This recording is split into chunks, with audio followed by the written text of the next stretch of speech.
Let's get your computer connected to your Spectrum modem using Ethernet.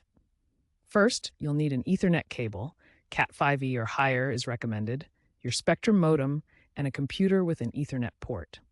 If your computer doesn't have an Ethernet port, you can use a USB Ethernet adapter.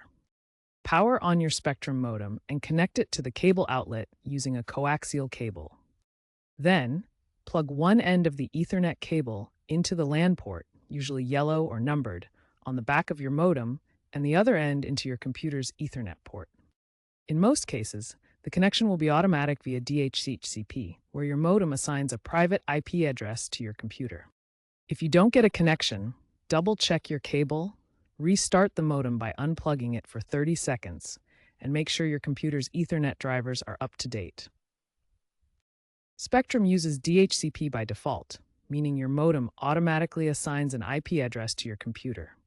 This private IP address will look something like 192.168.1x. For advanced users, you can configure a static IP address by accessing your modem's admin panel through a web browser, usually at 192.168.0.1 or 192.168.1.1. You can also configure IPv6, which is becoming increasingly common. Key network settings to know include the subnet mask, usually 255.255.255.0 for home networks, the gateway, which is your modem's IP address, and DNS settings.